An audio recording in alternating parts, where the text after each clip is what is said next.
Hi there, and welcome back to the channel. Thank you so much for tuning in. I'm your host, Steven, and today I'll be talking about one of my favorite albums or important albums of 1981. I'll start off with the Rolling Stones' Tattoo You.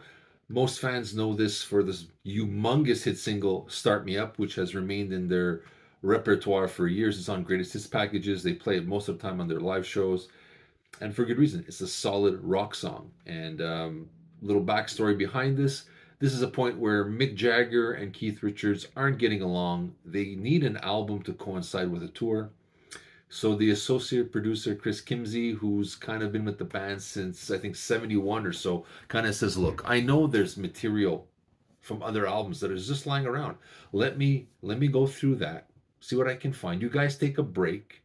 Don't spend time out. Go on your separate ways. Do whatever you got to do." So I think for about 3 months he went through material, found a bunch of songs, brings them to the guys.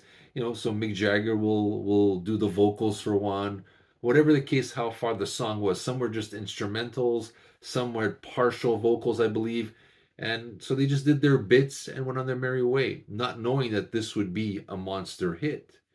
But time will give you a new perspective on a song. Like "Start Me Up" originally started as a reggae song, so luckily they put that aside and made it this excellent melodic rocker that it is, this anthem per se for the Stones that they use till this day.